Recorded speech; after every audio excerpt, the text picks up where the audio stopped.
Joe Biden, Donald Trump, voilà les deux grands gagnants du Super Tuesday et voilà quasi sans aucun doute les deux candidats à la prochaine élection présidentielle. Donald Trump a évoqué une journée incroyable, lui qui n'a été battu que dans un État par Nikki Haley. On va faire le point tout de suite avec Quentin Warlop et Frédéric Varlet. Une soirée et un air de déjà-vu. Joe Biden, Donald Trump, les deux l'emportent dans quasiment tous les États et raflent ainsi les délégués appelés à choisir le nom des prochains candidats dans chaque camp. Depuis sa luxueuse résidence de Floride, Donald Trump se voit déjà remporter l'élection dans quelques mois. November 5th is going to go down as the single most important day in the history of our country. Un discours et toujours le même slogan.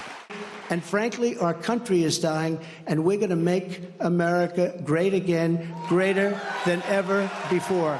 À l'annonce des résultats, ses partisans sont ravis. Maybe people don't like his personality sometimes, but everything he said would do, he did.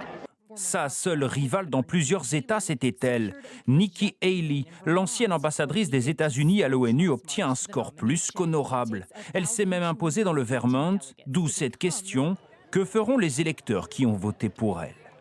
And if they are not ever going to support Donald Trump, where do they go? Do they, hope that there's a third-party candidate that they can support, or do they, in order to be anti-Trump, then support Biden in November? And so I think that's a big question moving forward. Car tous les républicains ne sont pas prêts à voter pour Donald Trump. I'm going to be voting Democratic. So, even though I know there's a lot of things that I'm not happy with Biden about, but he's a better alternative to Donald Trump.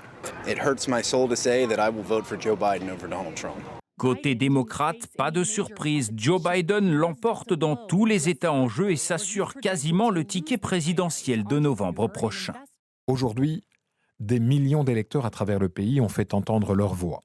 Cela montre qu'ils sont prêts à riposter contre le plan extrême de Donald Trump visant à nous faire reculer. La course à la présidentielle est lancée à 8 mois du scrutin. Un Super Tuesday sans surprise dont nous allons parler avec vous, Éric Destiné. Vous êtes notre envoyé spécial aux États-Unis. Vous avez vécu cette journée au Texas. Alors Trump tout puissant hier, sa rivale dans le camp républicain n'a emporté que le Vermont. Son retard semble inattrapable et d'ailleurs elle devrait annoncer son retrait de la course.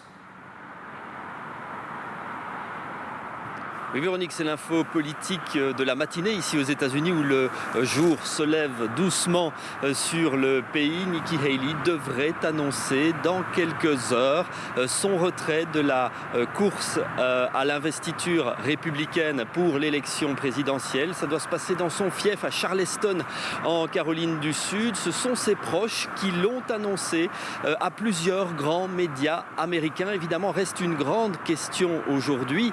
Va-t-elle aussi annoncer qu'elle soutient Donald Trump dans la course à la présidentielle de 2024. On sait que les deux personnalités politiques du Great Old Party, le parti républicain ici aux États-Unis, ne sont pas très proches depuis quelques semaines. Il y a eu plusieurs invectives. La question de savoir si elle va le soutenir est une réelle question qui va avoir un poids politique très important pour la présidentielle de 2024. Le Wall Street Journal annonce qu'elle devrait le faire lors de ce discours de Charleston, mais cela reste à confirmer. Ses proches auraient dit qu'elle allait effectivement soutenir le président Donald Trump pour clarifier les choses. Pourquoi? Eh bien, vous l'avez vu dans le reportage précédent, parce qu'il y a certains supporters de Nikki Haley qui pourraient être tentés de se tourner plutôt vers Joe Biden que vers Donald Trump. Réponse normalement dans 2 heures à Charleston, Caroline du Sud. Et on aura la réponse également dans le JT de 19h30. Merci beaucoup, Éric.